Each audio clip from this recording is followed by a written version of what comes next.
안녕하세요. 하루 필수 말씀 충전 하필 큐티 조정환입니다. 오늘 함께 나눌 하나님 말씀은 마태복음 27장 11절에서 26절까지 말씀입니다.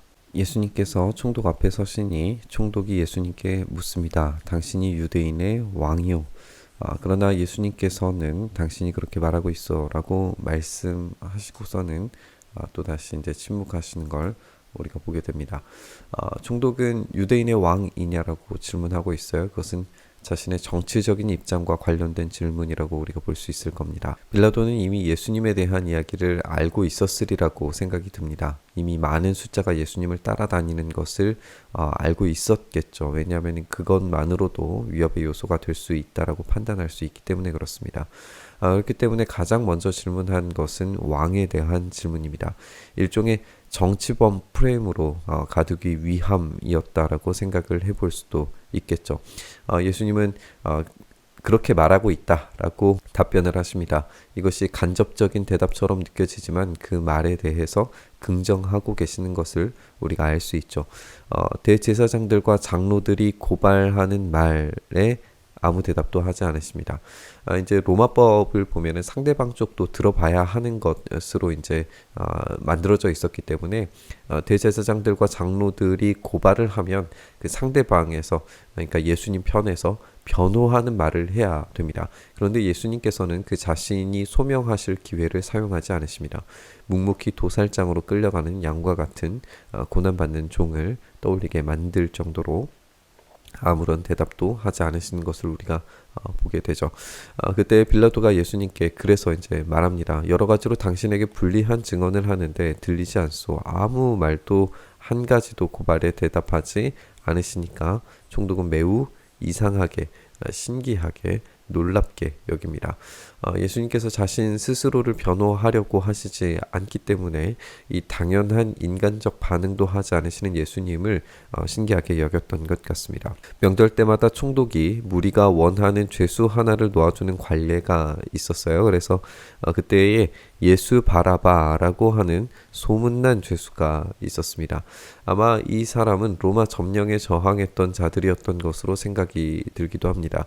그들은 폭력적으로 로마에 대항해서 싸웠고 게릴라 공격을 한 장교급 인물일 수도 있다라고 말하는 학자가 있기도 합니다. 그리고 예수님과 함께 못 박힌 다른 두 명의 강도 역시 일종의 같은 조직이었을 것이고, 이 바라바가 그 두 사람의 우두머리였을 가능성도 굉장히 높게 생각해 볼 수 있습니다. 이제 이 사람의 이름을 예수 바라바라고 그렇게 소개를 하고 있는데, 이 바라바라고 하는 이름이 바르라고 하는 말이 이제 아들이라고 하는 뜻이고, 아바가 아버지라고 하는 뜻입니다. 그래서 바르아바라고 하면은 아버지의 아들이라고 하는 이름의 뜻이 됩니다. 아버지의 아들 예수가 되는 겁니다. 아버지의 아들 예수는 그리스도 예수 곁에 서게 됩니다. 그래서 무리가 모였을 때 빌라도가 그들에게 말합니다. 여러분은 내가 누구를 놓아주기를 바라오? 바라바 예수요, 그리스도라고 하는 예수요. 이 두 대비를 우리가 이제 좀 잘 생각해 봤으면 좋겠습니다. 이것은 일종의 거짓 메시아와 진짜 메시아의 대비가 될 수 있습니다. 지금 한쪽에서 바르아바, 이 아버지의 아들 예수라고 불리는 이 인물은 폭력을 시도해서 국가를 재건하려고 하는 폭력을 끌어들이는 메시아입니다. 폭력적인 전복을 시도하는 메시아이죠. 반대로 예수님께서는 폭력을 행사하시는 게 아니라 폭력을 당하시는 메시아입니다.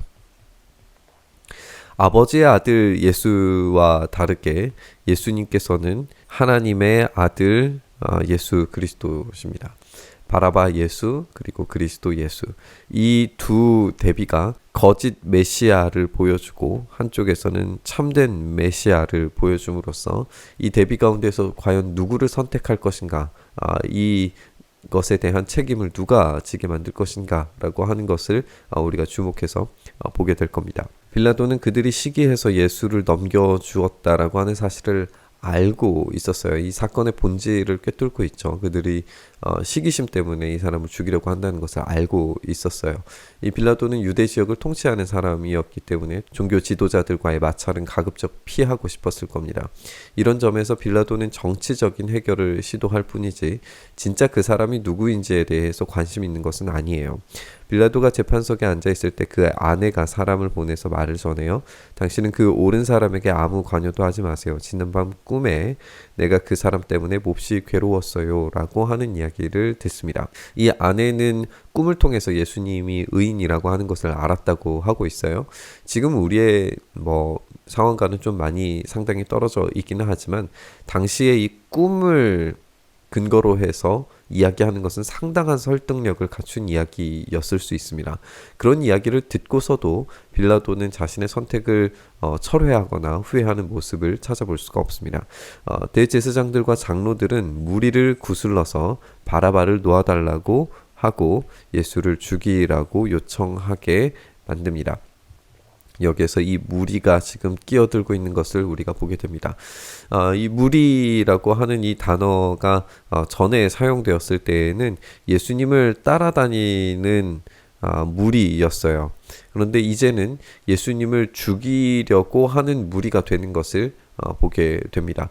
이게 동일한 단어로 사용됨으로써 물론 이제 다른 사람들이었겠지만 이 동일한 단어가 사용됨으로써 제자가 아닌 그들이 요구했던 것이 어떤 군사적인 메시아를 원할 뿐이었다는 것이 점점 더 명확해지는 것을 우리가 보게 되죠. 빌라도는 그들에게 그리스도라고 하는 이라고 표현을 함으로써 의도적으로 거짓 메시아라는 이미지를 심어주고 있습니다. 그러니까 자기 스스로 그리스도라고 한다라고 이야기하는 것이 진짜 그리스도 예수라고 그렇게 이야기하려고 하지 않는 거예요.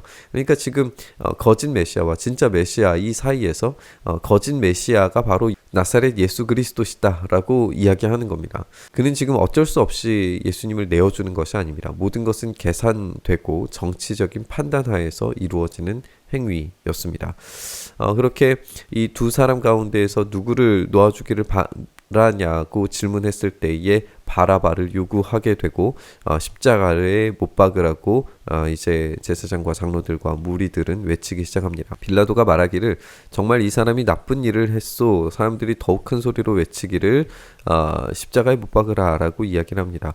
빌라도는 자기도 어찌할 도리가 없다는 것과 또 밀란이 일어나려고 하는 것을 보고 물을 가져다가 무리 앞에서 손을 씻고 말합니다. 나는 이 사람에 대해서 책임이 없으니 여러분이 알아서 하시오.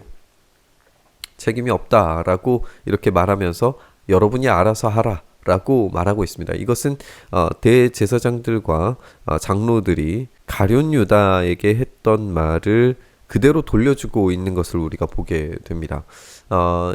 이렇게 됨으로써 대제사장들과 장로들이 가룟 유다에게 했던 말이 지금 빌라도에게서 다시 들려짐으로써 이 사람에 대한 책임이 없으니 여러분 알아서 하시오라고 하는 이 말에 빌라도와 대제사장과 가룟 유다가 하나로 묶이게 됩니다. 그리고 여기에 이제 무리까지 합세하게 되는 거죠.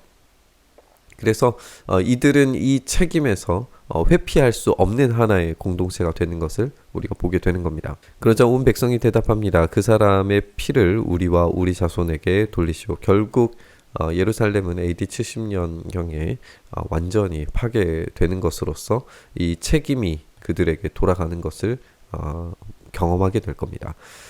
그래서 빌라도는 그들에게 바라바는 놓아주고 예수는 채찍질한 뒤에 십자가에 넘겨 처형하라고 이렇게 넘겨주게 됩니다. 그들은 결국 거짓 메시아를 선택했고 참된 메시아를 십자가에 못 박는 행위에 동참하고 있는 걸 보게 됩니다.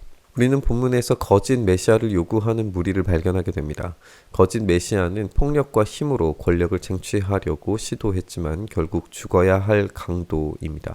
이런 점에서 예수님을 제외한 모든 이들이 폭력과 힘으로 권력을 쟁취하려고 시도하고 있다는 점을 발견하게 됩니다.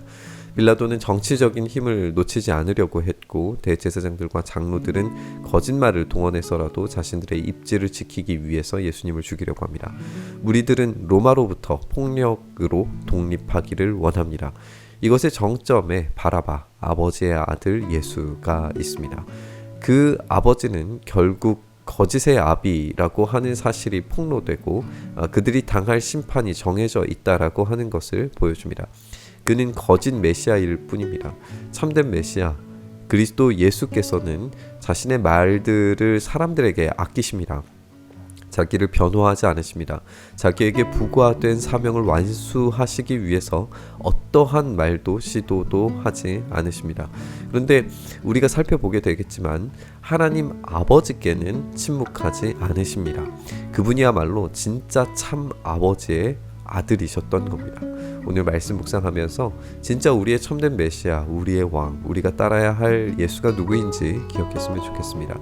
세상의 방법과 방식에 휘둘리는 무리에서 벗어나서 예수님께서 가르치신 방식으로 제자로서 참 하나님 아버지의 아들 예수 그리스도를 따르는 삶을 살기를 결단하시면서 묵상의 자리로 나아갔으면 좋겠습니다. 주님, 그렇게 우리가 온전히 예수 그리스도 우리의 참된 메시아 우리의 주인을 선택하게 하여 주시옵소서.